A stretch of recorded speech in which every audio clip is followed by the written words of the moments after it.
खुलुमबाय रायजोफोर, दासिमनि माखासे गोनांथार खौरांफोर लानानै फैदों।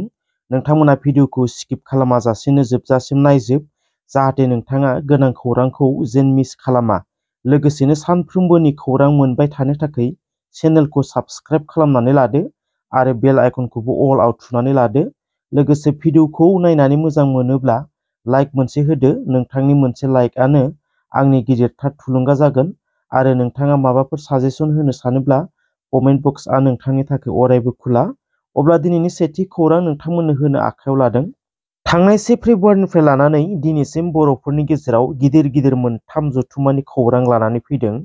नाम्बार 1, BBC बर' बेप्टिस्ट कनभेनसन उदालगुरि जिल्लानि दक्षिण कयाबिलआव थांनाय 1 फेब्रुआरि मोनाबिलिनिफ्राय जागायजेननानै दासिम सोलिगासिनो दङ गासै 110थि बोसोरारि जथुम्माया।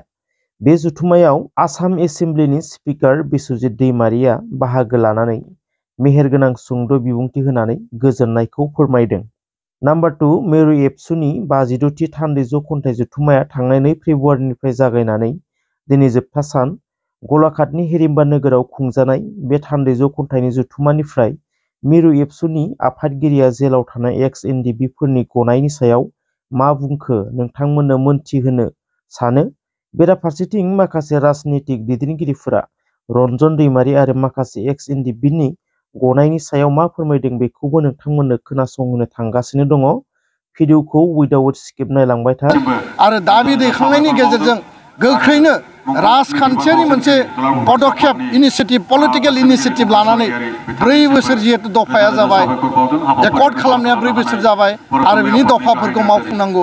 बे बेलायाव जोङो भारत सरकार, आसाम सरकार गासैखौबो जोङो दिनैनि जथुम्मानि गेजेरजों खावलायबाय आरो फैबाय थानाय समाव एनडिपिनि दैदेनगिरि बिबानगिरिफ्रा जिहेतु जेलाव दङ आरो बे जेलाव थानाय बिबानगिरि दैदेनगिरिफोरखौ गोख्रैनो लांदां अख्राङाव लाबोनानै पार्मानेन्ट पिस गायसननायनि थाखाय दुलाराय बर' फरायसा आफादा हाबा मावलांगोन।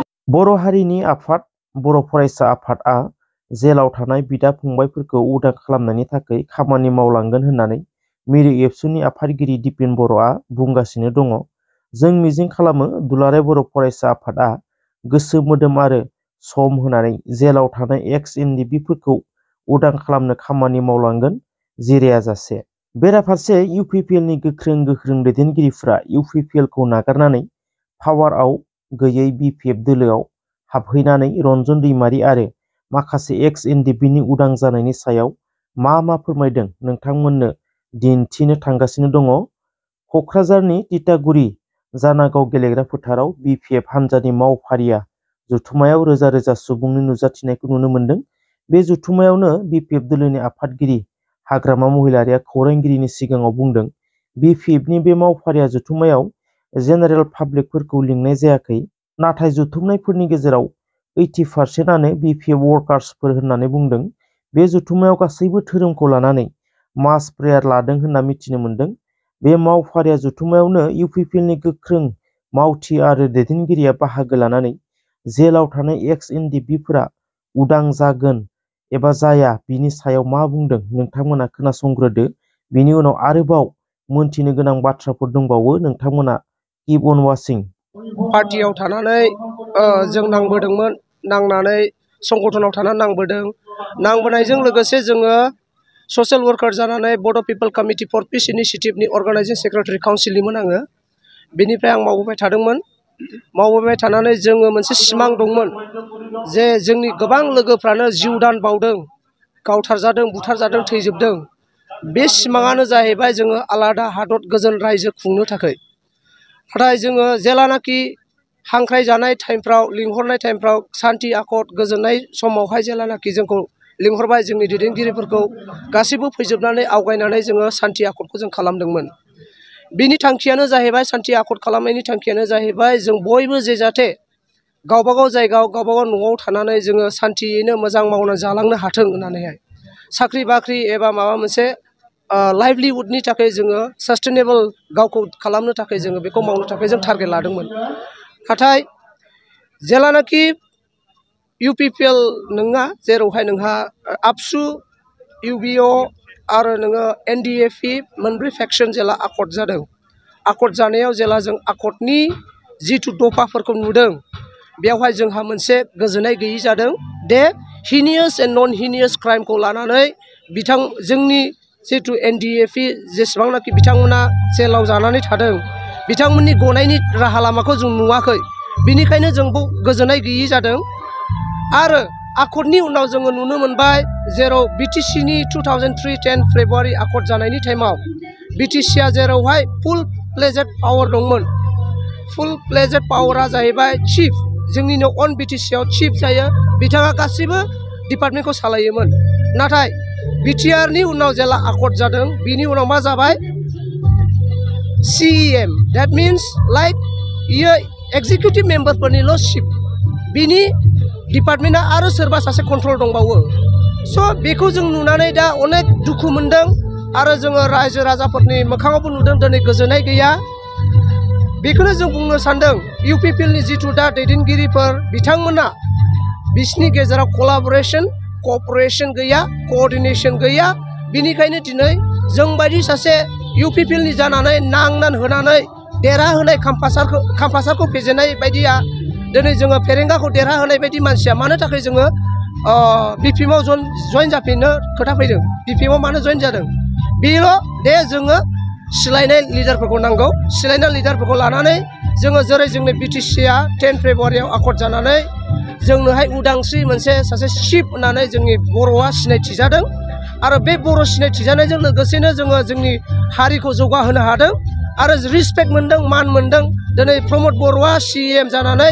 सासे चिफ मिनिस्टारनि बडिगार्डजों नारखा जायो किन्तु जोङो BTCनि आमोलाव जोंखौ हाग्रामा सारखौ जों मालाबाबो नारखा जानाय नुवाखै स' dignity matters dignities of our Bodo' people matters because of that बिनि थाखायनो जोङो दिनैहाय आं पिपलखौ नागारनानै BPMआव देरहागोन होनना नोंथाङा रोखा फोरमायगोन नामा फार्स्ट एन्ड फरमस्ट गिबि सरकार सोर BTCखौ दाजेनदों बिथांमोनखौ मोजां मोननाय आरो अननाया दिनैसिमबो दङ आरो जेनाखि UPPLआव थांनाय हान्जाफ्रा BPFनिफ्राय बिथांमोना मोनसे सिलायनायखौ लुबैदोंमोन बे सिलायनायखौ लानानै बिथांमोना थांदोंमोन आरो जइन जादोंमोन नाथाय जइन जानायनि उनाव थानायनि उनाव बिथांमोना नुबाय सिलायनो हायाखै जेराव नोंनि पावार एन्ड फांसना दंमोन बे गासैबो बोखारजोबजाबाय मख'नो गोनांदि रन्जन दैमारिजों लोगोसे माखासे ex-NDP-फोरनि उदां जानायनि सायाव BTRनि CEMनिफ्राय लानानै माखासे पलिटिशियान आरो माहारियारि दैदेनगिरिफोरनि खुगानिफ्राय माब्लाबा गसिगोन माब्लाबा गलिया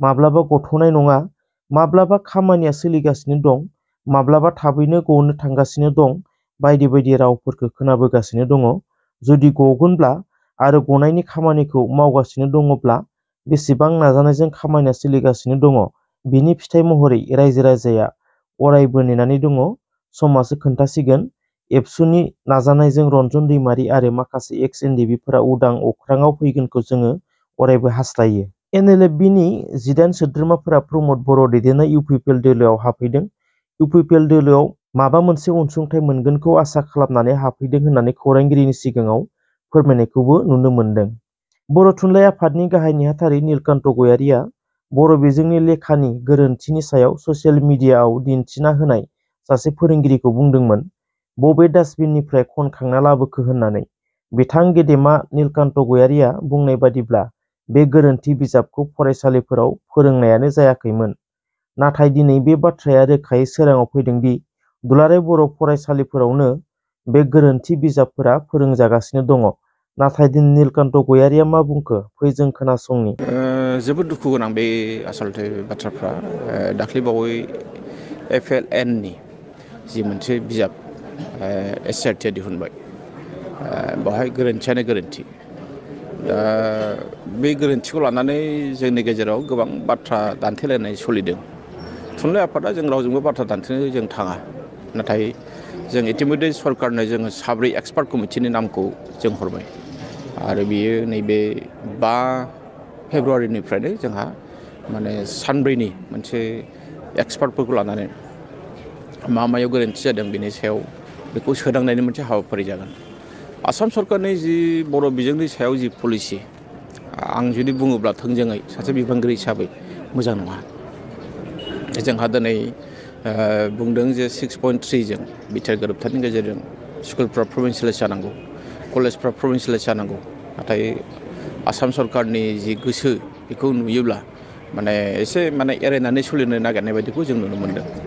दिनै जोंहा मोनसे एखेबारे गोथां मोनसे सावगारि नैबे धोनस्रि जिल्ला गलाघाटनि सिङाव थानाय धोनस्रि जिल्ला बर' थुनलाइ आफाद दङ आरो लोगोसे नैबे गलाघाट जिल्ला बर' थुनलाइ आफाद बेवहाय मात्र एमइ स्कुला गंब्रै दङ, गंब्रैबो भेन्सार।